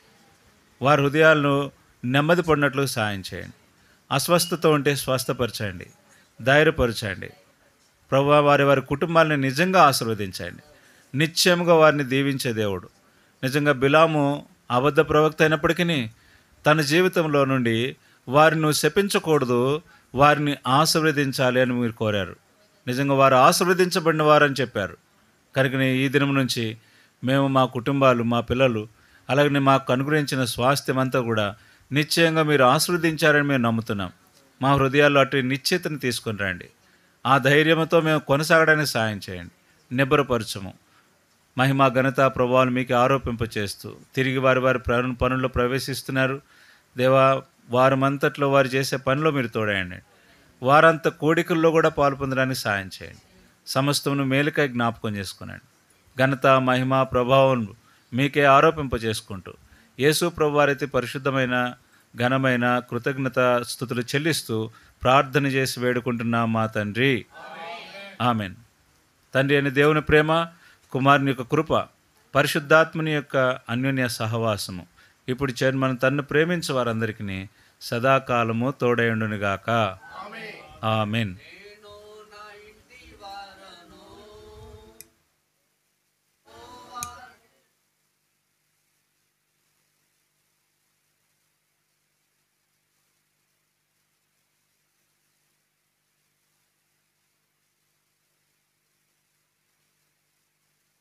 సేవించెదవో, నీవెవరిని సేవించెదవో, ఈ దినమే తీర్మానించుకో. నీవెవరిని సేవించెదవో, ఈ దినమే తీర్మానించుకో. నీవెన్నాళ్ళు రెండు తలంపులతో నీ కుంటి నడచెదవివు, కుంటి నడచెదవివు. యెహోవాయే నీ దేవుడా, లేక వేరే దేవతలున్నారా? యెహోవాయే నీ దేవుడా, లేక వేరే దేవతలున్నారా? Praise lord. కూడి వచ్చిన మీ అందరికీ కూడా ప్రభువైన యేసుక్రీస్తు నామములో వందనములు తెలియజేస్తున్నాము. తర్వాత మీరు ప్రతి ఆదివారం సాయంకాలం పూట 7 గంటల ఖచ్చితంగా ఎన్ని పనులు ఉన్నా సరే 4 గంటల నుంచి 5 లోపల అన్ని క్లోజ్ చేసుకోండి. 6 లోపల కరెక్ట్గా 7కి మీ మనలో టక్కుమని బెల్లు మోగాలన్నమాట. అరే, పాటలు అయిపోతాయేమో అన్నట్టుగా. పాటలు కాకముందే మీరు వచ్చి కూర్చోవాలి. దానివల్ల మీకు ఆశీర్వాదం. కాబట్టి 1.5 గంట మేము టైం తీసుకుంటాం. ఖచ్చితంగా ఆ టైంలో వదిలేసేస్తాం. అర్థమైందా? అన్న కూడా ఇప్పుడు ఎంతసేపు, ఇప్పుడు అరగంటే కరెక్ట్గా మీకు వాక్యం అందించింది. అరగంట కంటే ఎక్కువ ఉండదు. ఎక్కువసేపు విన్నా కూడా వినబుద్ధి కాదు. కాబట్టి కొద్ది మాటలైనా అది చక్కని మాటలుగా దేవుని వాక్యమే ఉంటుంది. వేరే సందర్భాలు మీకు రావు. ఏదో కొంచెంసేపు మీ బోరు తొలగించడం కోసం ఒక ఉపమానం చెప్తారు, అంతే తప్ప. కాబట్టి దయచేసి మీరు టక్మని 7 గంటలకు కొట్టగానే బెల్లు కొట్టినట్టు ఉండాలన్నమాట. మీకు చక్కగా వచ్చేసేయండి ఆదివారం సాయంకాలం. మీలో ఎవరైనా బలలో పాలు పొందే ఆశ ఉంటే మాకు చెప్పండి. మీ కొరకే ప్రభు బల్ల ఉంచుతాం. ప్రభు బలలో ఎందుకు పాలు పొందాలి అని అంటే, ఎందుకు పాలు పొందాలా? ప్రభు బలలో నెలకు ఒకసారా, లేకపోతే వారానికి ఒకసారా? పోయిన వారం ఏం చూసుకున్నాం? నెలకు ఒకసారా, వారానికి ఒకసారా? వారానికి ఒకసారి. ఆదివారం నాడు రొట్టె విరిచారు, కథం. ఇంకేమైనా ఉందా మధ్యలో? నెలంతా గ్యాప్ ఉందా? లేదు. ఎందుకు గ్యాప్ ఇవ్వకూడదు చెప్పండి? ఎందుకు గ్యాప్ ఇవ్వకూడదు? ప్రభు బలలో ఎందుకు పాలు? చూడండి, యోహాను సువార్త 6వ అధ్యాయం 52వ వచనం. యోహాను సువార్త 6వ అధ్యాయం. ఎందుకు పాలు పొందాలి? 55వ వచనం. 6వ అధ్యాయం యోహాను సువార్త. ఏందంట? నిజమైన ఆహారం నిజమైన పానం. ఇప్పుడు రోజంతా తినేది కడుపు నిండడానికి తింటాం కదా, కడుపు తినే దానికోసం రోజంతా తింటాం అవసరమైతే కదా. అవసరమైతే 3 పూటలు అన్నది ఇంకొక పూట పెంచుకుంటాం, అవసరమైతే ఏం కాదు. అంత తినేది ఇంకొంచెం తగ్గించి తింటాం, 4 పూట తింటాం. కానీ నిజమైన ఆహారం నిజమైన పానం. అంతేకాదు, మనం బ్రతికుండాలంటే, మన ఆత్మ బ్రతికుండాలంటే ఏం చేయాలా? చదువమ్మా, చదువు. నా శరీరం తిని నా రక్తం త్రాగువాడే నేను ఆయనలో, ఆయన నాలో ఉండాలంటే ఏం చేయాలి? ఇప్పుడు ఆయన శరీరాన్ని తినాలా, ఆయన రక్తం తాగాలి. ఎవడైనా ఆయన రక్తాన్ని, ఆయన శరీరాన్ని తాగనిస్తాడా? అందుకనే ఆయన చనిపోకముందు శిష్యులకు ఇచ్చిన ఆజ్ఞ ఏంటంటే, ఇది నా శరీరం అని మీరు జ్ఞాపకం చేసుకోండి అన్నాడు. ఇది మీ కొరకై విరువబడిన నా శరీరం. ఒక రొట్టెని తీసుకొని చెప్పాడు. అంటే జ్ఞాపకం చేసుకోవాల్సింది ఎప్పుడు? ఎప్పుడు జ్ఞాపకం చేసుకోవాలా? ఆదివారం రోజా? వామ్మో, చాలా తెలియగలవాళ్ళు మీరు. ఆదివారమే కాదు, ప్రతి దినం జ్ఞాపకం చేసుకోవాలి. అరే, నా కొరకు సిలువలో ఆయన 1-30 దెబ్బలు తిన్నాడు, నా కొరకు ఆయన ఉమ్మి వేయించుకున్నాడు, ఆయన నా కొరకు కిరీటం పెట్టుకున్నాడు, ఆయన నా కొరకు 3 మేకుల మీద వేలాడాడు, నా కోసం కొట్టబడ్డాడు, ఊరి వెలుపల, శిబిరం వెలుపల సిలువేయబడ్డాడు, తృణీకరించబడ్డవాడాడు, సొగసైన స్వరూపమైన లేనివాడిగా మార్చబడ్డాడు. కాబట్టి ఆయనను ప్రతి దినము, ప్రతిరోజు నీ ప్రాణం పెట్టుకోవాలి కదా. మరి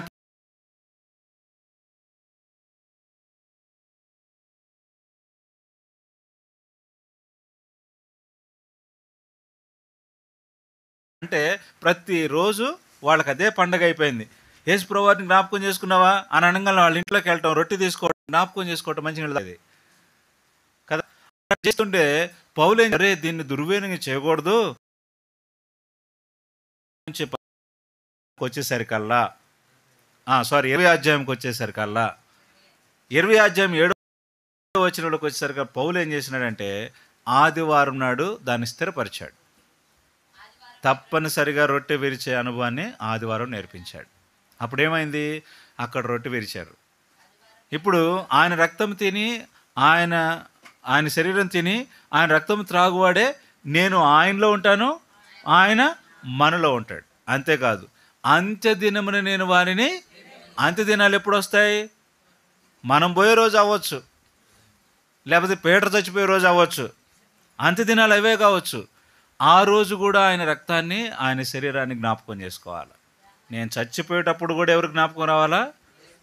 యేసు ప్రభు జ్ఞాపకం రావాలి, ఆయన మరణం జ్ఞాపకం రావాలి, ఆయన శరీరం జ్ఞాపకం రావాలి. అవునయ్యా, నా కోసం ఇన్ని పాటలు పడ్డావు, ఇంతగా శ్రమ పొందావు, ఇది నేను జ్ఞాపకం చేసుకోండి. ఎందుకు బలలో పాలు పొందాలి? ఇప్పుడు చెప్పండి.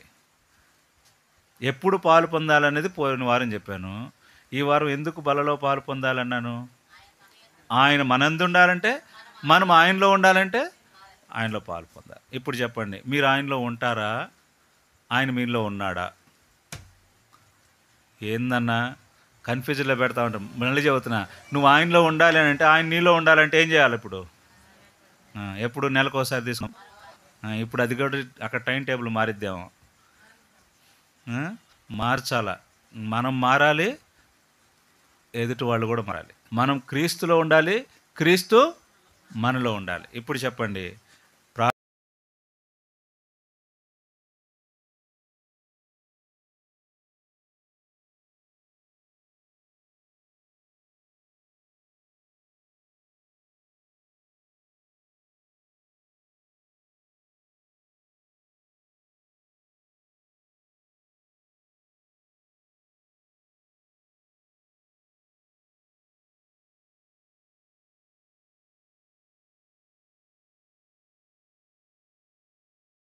అందరు తీసుకున్నారు, నేను కూడా తీసుకోకపోతే ఏమైంది? నా ఫ్రెండ్ తీసుకున్నాడు, నా స్నేహితులు తీసుకున్నారని చెప్పి వెళ్ళి బుడుక్కురు మునిగి వచ్చేవాళ్ళు కూడా ఉన్నారు. అలా చేయొద్దు, సరేనా? మీరు ప్రార్థనాపూర్వకంగా రండి, ఆత్మీయమైన విషయాలు తెలుసుకోండి, అందులో పాలు పొందండి, మీరు దీవించబడండి. మీరు దీవించబడటమే కాకుండా మీ పిల్లలు కూడా దీవించబడు, మీ భర్తలు దీవించబడతారు. తద్వారా మనం క్షేమంగా ఉంటాం, ప్రభు రాకుడు కొరకై నిందారహితులుగా ఉంటాం. ప్రభు ఆ రీతికి మనం సాయం చేయనుగాక. అందరికీ ప్రైజ్ లార్డ్. సెలవు. ఆదివారం ఉదయం పూట కూడా రాగలిగితే ఇంకా ఆరాధించే అనుభవం కూడా ఉంటుంది, నోరు తెరిచి. ప్రార్థన చేసుకోండి. ఖచ్చితంగా రేపు వారం 7 గంటలకి రండి. 8:30